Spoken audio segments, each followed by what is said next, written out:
Both Kody's dad and my mom are buried there, and I want to bury Garrison next to my mom. He was very much shaped by his experiences, you know, going for the summer, working there on the ranch. Wyoming is probably the closest place we have to roots. It's home. We used to go every summer, and it was just like, you went to the ranch to learn how to work. You know, Kody would say, I just want to take him home. And I'm like, okay. I get that. Like, I get that. So the family was talking about doing a reunion anyway. Yeah. And that's fine. So we'll just have Garrison's graveside, like, at the end of that, I think. Okay. The weekend that we are choosing to go to Wyoming is a big time in Wyoming where, like, all the hometown people come back. So it's kind of already like a big reunion for the small town that Kody grew up in. But Garrison's death has brought about a lot, some healing of relationships, which has been good. You know, one thing I will say, despite all of the flaws and problems that the adults had, we raised these kids that really do feel like they were siblings. And that was our big goal because a lot of plural families raised them as separate households. And sometimes I don't even have anything to do with each other. But we really set out to make them like siblings. And I think we've been successful. I mean, the cremation thing is even kind of weird for me, 'cause I grew up in a culture that you just didn't cremate. You know, I always grew up feeling like that you weren't supposed to cremate, but people have said it's not part of our faith. I don't know, it could have been just traditions. Maddie and Caleb are like, no, we want to be cremated.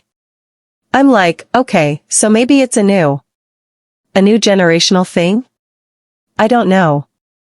I don't know. I am a burying person, guys. Please, just transport me. I'll leave enough money they can transport me. I'm going to be buried right next to Garrison. I got the plot. So I mean, there's this little cemetery, and it feels very Wyoming. You can look out and you see, like, the mountains kind of surround this big basin, and the wind usually is blowing, and it's just a beautiful view. It's a Wyoming view. I don't know if people would consider it beautiful. I think it's beautiful. And so this will be I think this is a fitting place to bury him.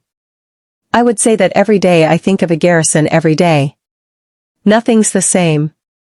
Have you talked to Janelle lately about? Is she okay?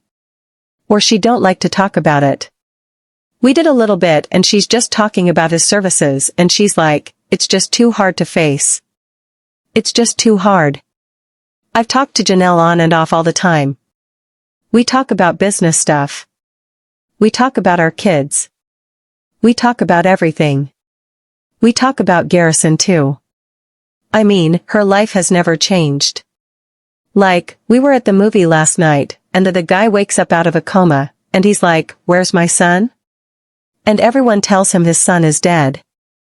And I lost it. And I'm just crying in the theater, and Peyton was holding me, like, he's in a better place. And I'm like, no, he's not. The better place is with us. I just miss him. So fierce. All the wedding photos that we have. I'm so glad he came to our wedding. Yeah. I didn't know him much. Tell me a little bit of stories about him. Oh, he was funny. He was funny. He had such a good sense of humor. At first, he didn't. It was all really inappropriate. You would have really liked that. Oh, I would have liked that. Yeah. He was always inappropriate. He was funny.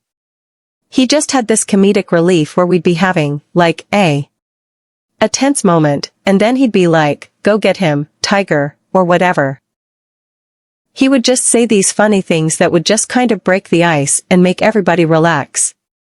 He'd love, truly. Just trying hard to remember the good memories, that's all. Well, that's good. I can't go. Your turn. So I have photos of Garrison everywhere. I see him every day to always keep him fresh and always keep him in my mind. Yeah, I'm scared to forget him. I don't want to forget him. There were so many times when he was alive where I wouldn't talk to him for a couple weeks. Sometimes a month would go by and I wouldn't touch base. That's a tragedy. So I don't want that to happen with the other kids too. So it's a reminder to be in touch more. It was cool to see all the kids, seeing them together and... Anyway. Everybody was together, except for one. And it took him passing to get everybody together. And that just is heartbreaking. But also that's so like Garrison. Life goes on. Garrison lived a full life, and he had a lot of fun. In grieving for Garrison, I think an important way to grieve for him is to remember how he did have fun. His personality was shy and bold at the same time. One of the things I remember a lot about Garrison is, from the time he was little, he was always testing out the humor, testing out the joke. There was some times that he was just funny as could be. The sprinklers, just come see. They're not watering everywhere. Back in Flagstaff, Garrison decided that truly needed to have like an outside hobby.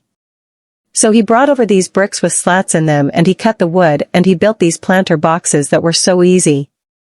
And when I showed David, he's like, oh yeah, let's use those instead of the planter boxes we were going to do. I'm like, yes, okay, pull on that part right there. Garrison was always somebody who wanted to be working with his hands. He did his best when he was working with his hands. He was always very much involved with the young kids.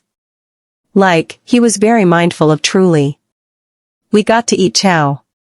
Chow chow. Robin would comment that he would come over every day to see Sol and Ari. He was always very much about his younger siblings. Grief hits you in waves. When it hits me, I can't run from it. If I cry it out or if I sob it out, I can cut it short. But when that wave comes, I cannot prevent it from affecting me. After his military funeral, I left his ashes with a family member, and I went a couple months later and picked them up because I wanted to do, in a sense, a pilgrimage. I want to take his remains, I want to take him home, I want to put him in the ground next to his grandma and his grandpa. And, just kind of make finish the circle. We all drove up to Wyoming, and, Garrison was our passenger. I was the first one that held him. He's my son. Rocked him to sleep. This is part of my mourning process. But sometimes out of the blue, it'll overcome me almost like some kind of anxiety attack. Just a deep, overwhelming feeling that I'll never see him again. There's so much left unsaid, so much left undone.